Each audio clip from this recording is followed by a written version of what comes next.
Tenemos el privilegio de estar tratando esta conferencia que la hemos titulado De la ruptura a la reconciliación, Dios sanando la familia. Amén. Y bueno, me hago de mi compañera porque desde que el Señor vio al hombre, dijo, no es bueno que ande solo. Y yo se me lo he tomado a pecho, pues no me quedo solo. La traigo conmigo siempre. Amén. ¿Cuántos dicen amén? ¿Cuántos los hombres casados dicen amén? Y entonces pues nada, ella me va a acompañar en la lectura de la palabra en esta preciosa tarde. Y vamos a ponernos en pie para reverenciar la palabra que vamos a leer en el libro de Génesis, capítulo 45, del 1 al 5. Amén. Leemos la palabra en el nombre del Padre, del Hijo y de nuestro fiel amigo el Espíritu Santo. No podía ya José contenerse delante de todos los que estaban al lado suyo y clamó: haced salir de mi presencia a todos. Y no quedó nadie con él, al darse a conocer con sus hermanos. Entonces se dio a llorar a gritos y oyeron los egipcios, y oyó también la casa de Faraón. Y dijo José a sus hermanos: soy yo, José, ¿vive aún mi padre? Y sus hermanos no pudieron responderle porque estaban turbados delante de él. Entonces dijo José a sus hermanos: acercaos ahora a mí. Y ellos se acercaron y él le dijo: yo soy José, vuestro hermano, el que vendisteis para Egipto. Ahora pues no entristezcáis, no os pese de haberme vendido acá, porque para preservación de vida me envió a Dios delante de vosotros. Aleluya. Poderosa palabra. Pueden sentarse, mis hermanos. La palabra de Dios ahí nos relata la historia de la familia de José. Como una familia rota, como una familia que había pasado por un trance. Pues nada, Dios había acomodado el tiempo para esa reconciliación entre ellos. La palabra nos muestra también varios personajes bíblicos que han transitado por diferentes eventos familiares, y podemos mencionar algunos. Aquí tenemos a Abel y a Caín desde sus inicios de la creación. Tenemos a Abel y a Jacob y a Esaú. Tenemos a Labán y Jacob, suegro y yerno. A Raquel y a Lea, que entraban siempre en sus situaciones. David y Absalón, entre otras personalidades y otros personajes bíblicos. Entre otros personajes bíblicos que relata la Biblia, familias que tuvieron situaciones. Y esto se debe a que el hombre una y otra vez lucha con algo que se llama debilidades. El hombre tiene debilidades. Cuando digo hombre me refiero a hombre y mujer, que se entienda. Y esas debilidades siempre van a estar presentes en nuestra vida. ¿Por qué? Porque tenemos, hermanos míos, y tenemos que prestar oídos a esto. Tenemos una naturaleza pecaminosa y tenemos una naturaleza espiritual. Esa naturaleza espiritual que tenemos, la que Dios nos dio desde su creación, nos hizo a su imagen y semejanza, pero también tenemos la que heredamos del Edén, esa pecaminosa en la carne. Y entonces, ¿qué sucede con nuestras debilidades?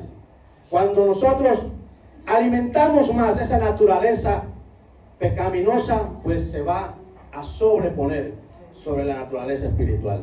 Pero si somos seres humanos, cristianos, que vamos detrás de la palabra, fundiéndonos en ella, leyéndola, comiéndonos los rollos, pues entonces esa naturaleza espiritual se va a sobreponer sobre esa naturaleza y entonces va a predominar. Amén. Amén. Y nos podemos hacer una pregunta ante esta reflexión que he hecho, porque definitivamente el propósito de Dios es que nosotros nos amemos los unos a los otros. Amén. El propósito de Dios siempre es que las familias estén unidas. Amén.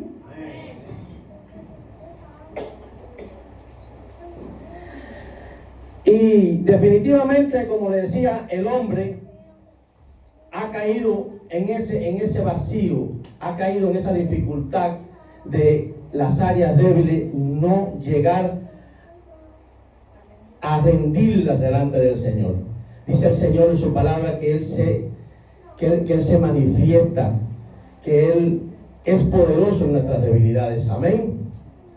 Y la pregunta es, en esta preciosa tarde,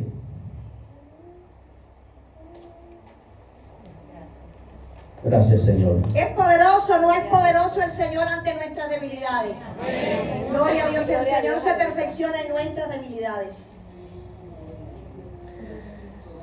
Aleluya, Padre. Santo eres. Todas estas debilidades generan conflictos en la familia. Aleluya. Generan un sentimiento de orgullo, de envidia. Todo esto viene acompañado de ira, el enojo, la falta de aceptación, la falta de límites, entre otros componentes familiares, la falta de entendimiento, malo vocabulario a la hora de dirigirnos entre los hermanos, entre la familia. Todas estas manifestaciones van a dar paso a una ruptura. ¿Qué es lo que queremos tratar en esta tarde? Esa ruptura familiar, esa ruptura del núcleo familiar, del matrimonio como tal. Amén. Y cuando llegamos a esa ruptura, vamos a ver el concepto que tiene el diccionario bíblico de ruptura para poder estar centrado en lo que vamos a hablar. Dice que la ruptura es la separación, es quiebre o pérdida de una relación que estaba unida por un pacto, fíjense, un vínculo familiar o comunión espiritual. Es algo que viene a fracturar la unidad. Pero esto no ocurre en un solo día. Esto viene caminando paso a paso. Esto viene como la semilla que hablaban ahorita, que tú la tiras y poco a poco va germinando en los corazones. Y son heridas que podemos mencionarlas como heridas emocionales. Y yo quiero explicarle algo, que una herida emocional es como una herida física. La herida física, si tú no te la atiendes a tiempo, si tú no te curas, te haces una herida, no te curas, ella se va a infectar. Y va a producir una enfermedad en tu cuerpo. Y puede producir una amputación de algún miembro, pero también te puede producir la muerte. La herida emocional es algo similar. La herida emocional va a estar en tu corazón, va a endurecer tu corazón, te va a ir llenando tu corazón de una coraza que entonces ya no vas a poder soportar a tu esposa, ya no vas a poder soportar a tu hijo, ya no vas a poder soportar a tus padres, pero tampoco vas a poder soportar al hermano que tiene al lado. ¿Por qué? Porque tienes una herida emocional en tu corazón. Y en todo el día hoy hemos hablado de estas heridas que hay en los corazones, pero hoy yo quiero que tú entiendas que si nosotros no somos capaces de identificar cuál es el problema de nuestra raíz, cuál es el problema de nuestra herida emocional, vamos a tener un serio problema, porque entonces vamos a entrar en una ruptura. Y quiero decirte algo, el dolor que tú no sanes hoy será el fracaso de mañana. Eso es algo que es directamente proporcional. Amén. Y es por ello que el Señor nos deja en Efesios 4:26, dice: airaos, pero no pequéis. No se ponga el sol sobre vuestro enojo. No podemos permitir, matrimonios que estamos aquí en esta hora, en esta tarde, familia que estamos aquí, padre e hijo, sobrinos, tíos, padre, abuelo. No podemos permitir que algo que ocurra en nuestra casa, en nuestra familia, se pase el sol, caiga un día, caiga otro, sin poder nosotros llegar a decirle, mirándole a los ojos: ¿qué ha sucedido? ¿Qué ha pasado? No me gustó. Vamos a resolver esto. ¿Por qué? Porque si yo me quedo con eso o ella se queda con eso, esa herida va a ir ahí infectándosele. Y cuando, decía ahorita nuestra pastora, cuando entonces tú vayas a hablar, pues vas a recibir una respuesta que te dice: ¿y qué le entró a esta mujer? ¿Qué le pasó a esta mujer? No, esta mujer lo que está es con una herida emocional que tú no has sido capaz como hombre de enfrentar, de ver el problema, o ella no ha sido como mujer lo suficientemente esa ayuda idónea que ha puesto el Señor a nuestro lado para decirnos, mira, siéntate aquí, vamos a analizar este problema. Amén. Aleluya. Ahí entonces vienen estas manifestaciones, que es el egoísmo, es el orgullo y es la arrogancia. Son comportamientos negativos que nos alejan de la voluntad de Dios y son tomados, contemplados como pecado en nuestra vida. Ya esto sí es más profundo. Cuando tenemos egoísmo, cuando tenemos orgullo, cuando tenemos arrogancia, estamos pecando delante de los ojos de Dios. Y a veces, por cualquier cosa, hacemos estas manifestaciones sin percatarnos, porque somos humanos. Tenemos esa naturaleza, como le dije hace un momento atrás. Y volvemos al tema que nos ocupa, y es ver las etapas que en nuestra vida vamos a condicionar estas cosas, porque a veces las tenemos condicional o incondicionalmente. Amén. Muchas veces lo hacemos sin darnos cuenta. Lo hacemos sin darnos cuenta, o otras veces pues lo hacemos dándonos cuenta, porque pensamos que nuestra actitud es correcta. Y como pensamos que nuestra actitud es correcta, yo estoy en lo cierto, pero no me percato, no he llegado a la fuente, a la raíz, que es ponerme en las manos del Señor, en las manos del alfarero, y decir, Señor, a ver, examíname, como decía el salmista, examina mi corazón.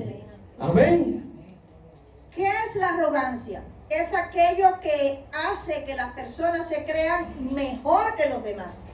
En el libro de Proverbios, capítulo 16, versículo 18, nos dice Dios: antes del quebrantamiento es la soberbia, y antes de la caída, la altivez de espíritu. Aleluya. ¿El orgullo qué es?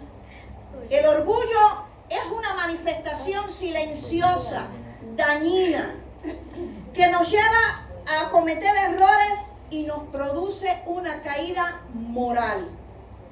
El libro de Proverbios, capítulo 11, versículo 2, nos dice Dios en esta tarde: cuando viene la soberbia, viene también la deshonra, pero con los humildes está la sabiduría. Está esto profundo, esto está profundo.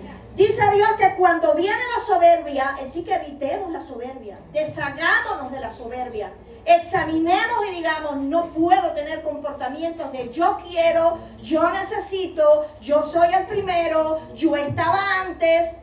No podemos tener comportamientos como familia de ese tipo. Qué bueno es que nos podamos sentar y decir, pero ¿cuál es el que más necesita de todos nosotros en este mes? Es que toda nuestra economía puede estar en función del que más necesita en este mes. Porque miren qué terrible, qué poderoso está esto. Dice Dios, cuando viene la soberbia, viene también la deshonra. Pero con los humildes está la sabiduría. Aleluya. El enojo, la ira, nos hace pecar y nos aleja del corazón de Dios. Dice la palabra en Proverbios 19:11, lee ahí, mi amor. La cordura del hombre detiene su furor, y su honra es pasar por alto la ofensa. Uno de los términos que más tergiversa el enemigo de las almas con nosotros los hijos de Dios es que no reconozcamos las ofensas. Porque tú eres bobo, porque tú pasas como inapercibido, es que tú no necesitas, es que tú no quieres, es que no te hace falta, es que tú no te lo mereces. Pero hay una excelente noticia para ti en esta tarde.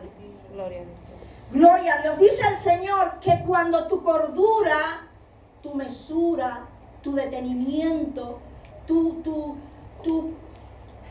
detenerte ante una circunstancia, te hace tener mesura como hombre y como mujer. Dice la palabra que hace detener el furor.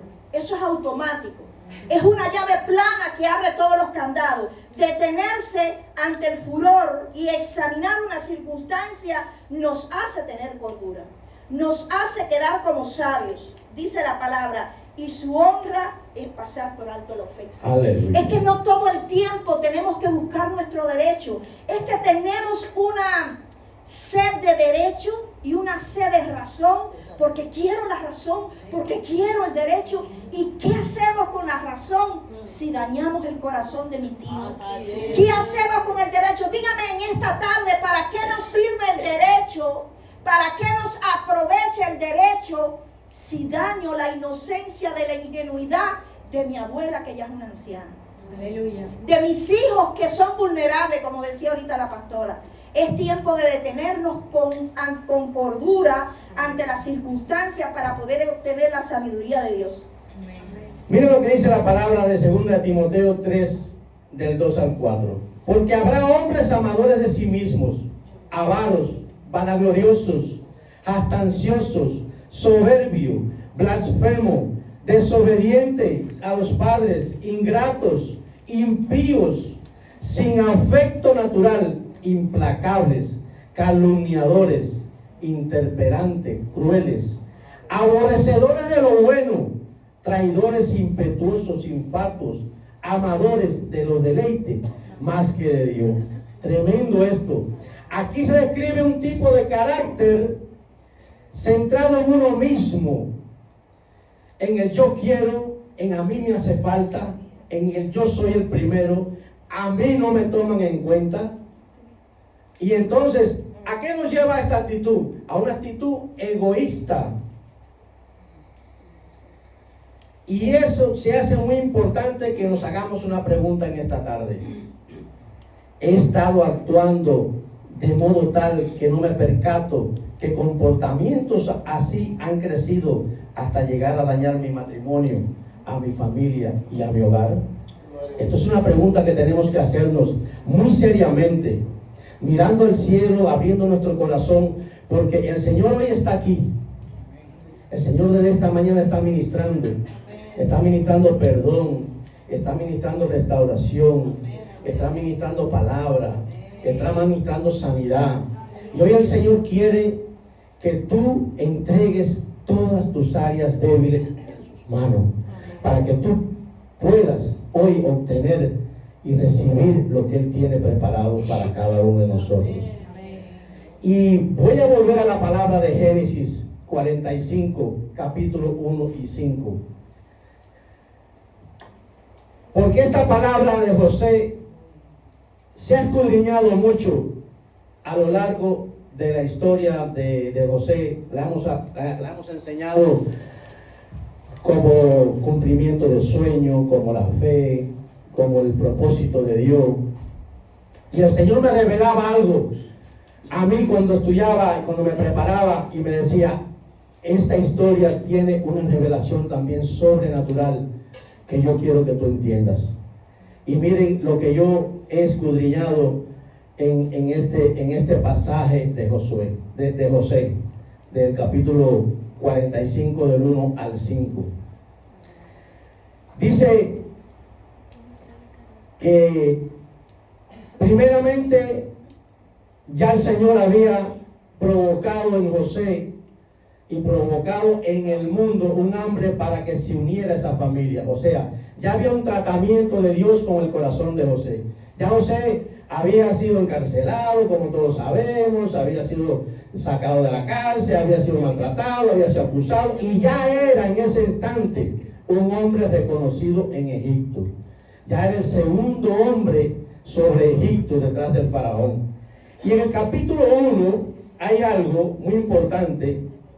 Versículo 1, capítulo 45, versículo 1. Y voy a la cita, y dice aquí: no podía ya José contenerse delante de todos los que estaban al lado suyo, y clamó: hacer salir de mi presencia a todos. Y no quedó nadie con él al darse a conocer a su Señor. Y te has preguntado, ¿por qué José mandó a salir a todo el mundo? Si José era el segundo hombre, José podía hablar lo que él quisiera hablar. José mandó a salir a todo el mundo. Y yo buscaba, ¿por qué José mandó a salir a todo el mundo de allí? Porque en la cultura que vivía José, en Egipto, los hombres no podían llorar. Se le catalogaba como debilidad. Lloraban las mujeres, los hombres no podían llorar. Y entonces el hombre más importante después del faraón en Egipto, dando gritos delante de todos, no, eso no podía ser. Y José quería demostrarle a sus hermanos que había un corazón humilde, que había un corazón transformado, que ya no era el soñador que aquellos hermanos habían visto, que ya era el José que le decía, aquí estoy yo soy José, el hermano de ustedes. Miren la pregunta que él le hace, ¿mi padre aún vive? Porque José ya tenía una transformación en su corazón. Ese hombre que fue maltratado, ese hombre que fue ultrajado por sus hermanos, porque razones le sobraban a José para decirle a sus hermanos, a ver, uno a uno, echen para acá que vamos a dar cuenta. Porque después que me vendieron, usted no sabe lo que me pasó a mí aquí. Amén. Y José, sin embargo, ¿qué es lo que hizo? Se derramó a dar gritos, se humilló delante de sus hermanos y le dijo, acérquense. Ahí se ve como los hermanos están turbados, porque imagínense, no es fácil después que usted le hace tanto daño a una persona. Entonces, esa persona dice, ven, acércate.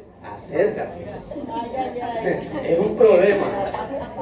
Pero ellos no sabían que ya Dios había transformado el corazón de José. Y en el versículo 4, otra vez José reitera, acercaos ahora a mí. Y ellos se acercaron. Considero que con un poco de recelo.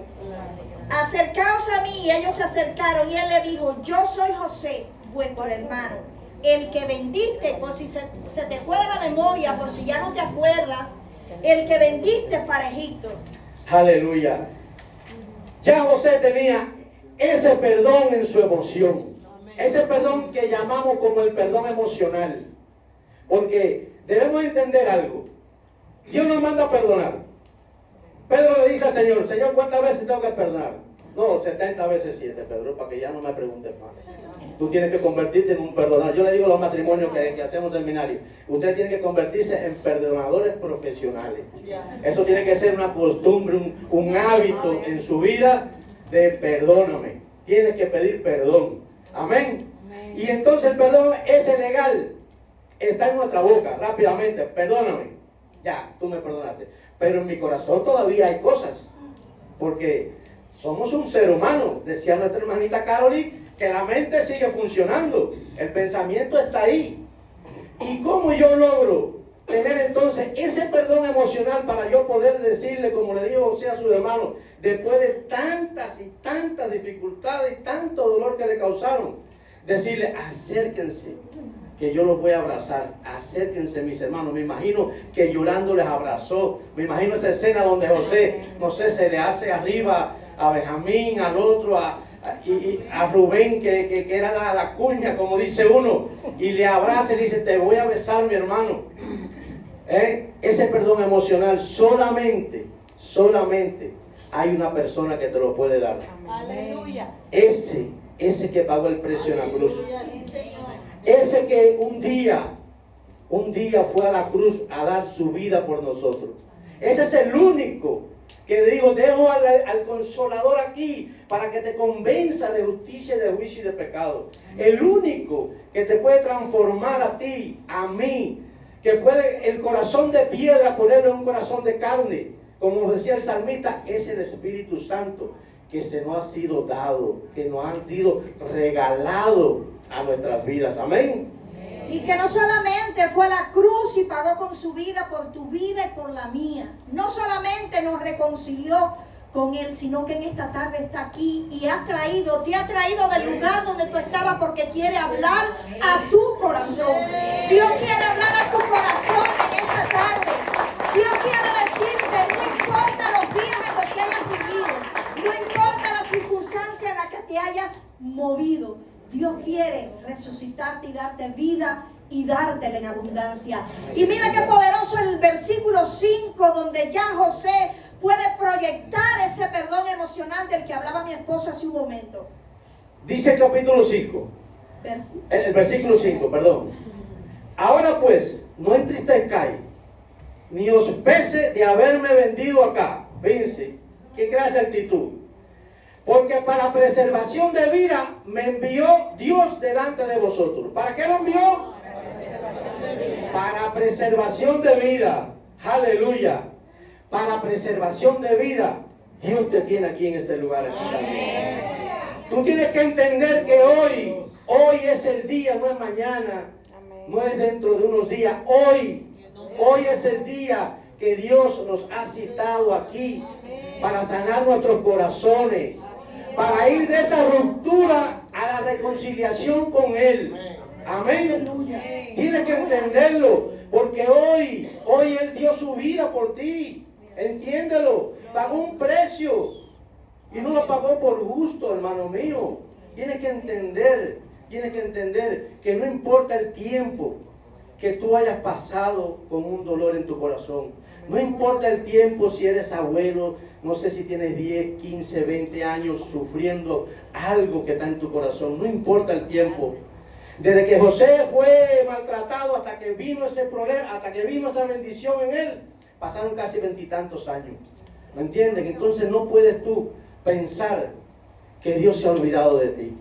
No puedes pensar eso. Dios te tiene como la niña de sus ojos. Dios te tiene en sus manos.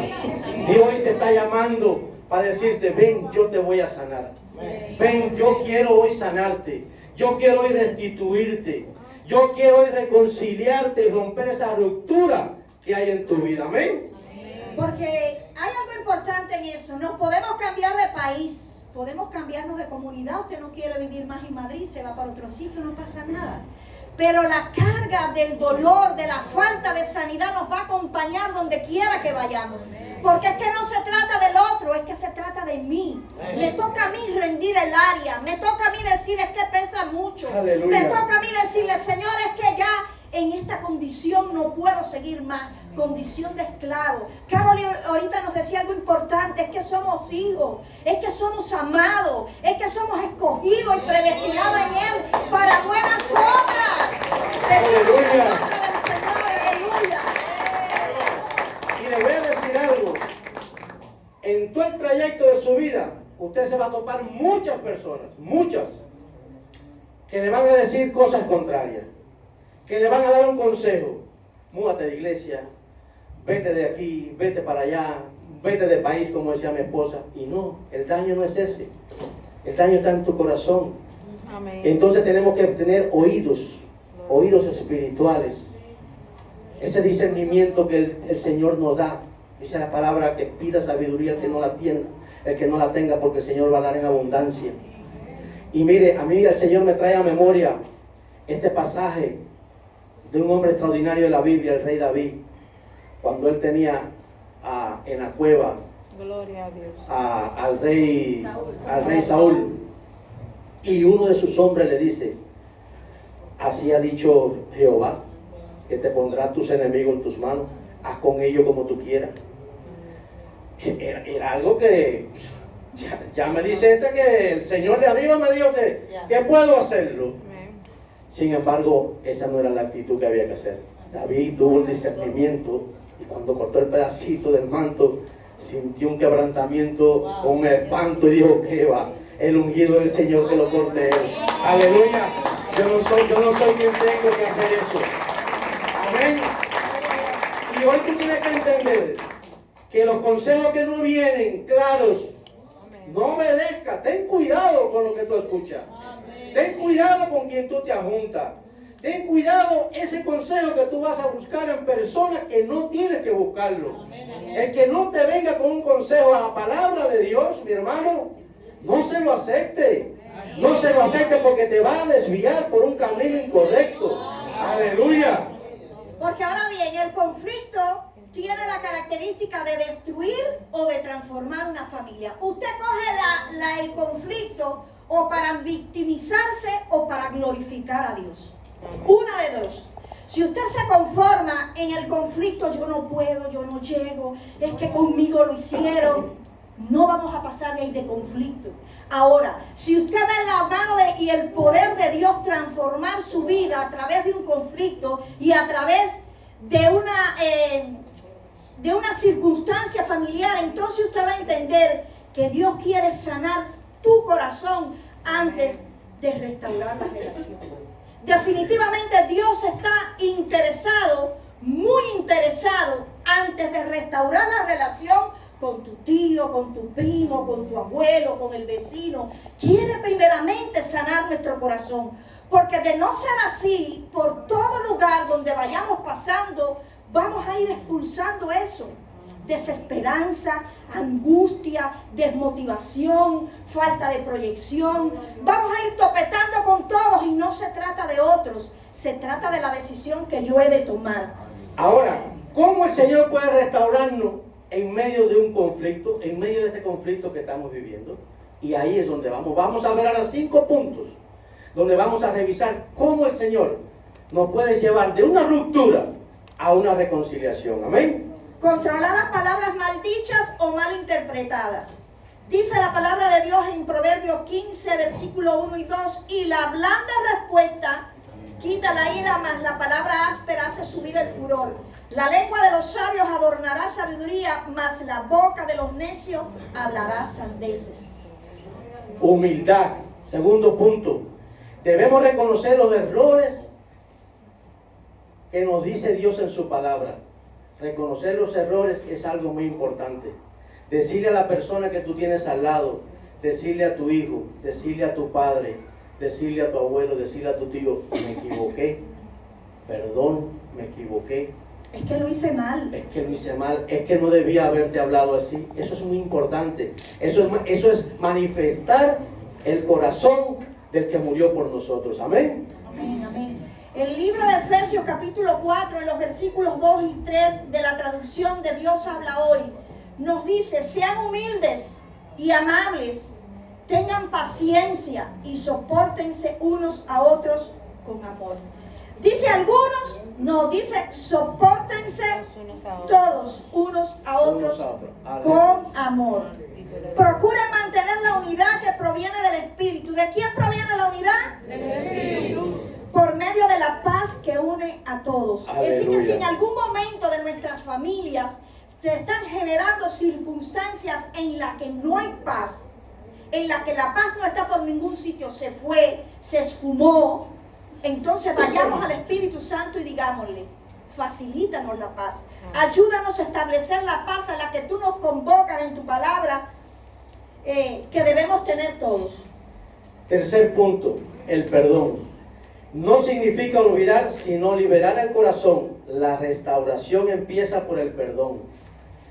Y la palabra del Señor nos dice en Colosenses capítulo 13, capítulo 3, versículo del 13 al 15. En la Nueva Traducción Viviente: sean comprensivos con la falta de los demás y perdonen a todos. ¿A quiénes? A todos. ¿A quiénes? A todos. El que los ofenda. Recuerden que el Señor nos perdonó a ustedes, así que ustedes deben perdonar a otros. Amén. Sobre todo vístanse de amor, lo cual nos une a todos en perfecta armonía, y que la paz que viene de Cristo, ¿de quién viene la paz? De Cristo. Gobierne en sus corazones. Pues como miembro de un mismo cuerpo, ustedes son llamados a vivir en paz y sean siempre agradecidos. Aleluya. Nosotros tenemos un amigo de ministerio que dice, cuando se equivoca, aplauda al Señor, aplauda al Señor por eso.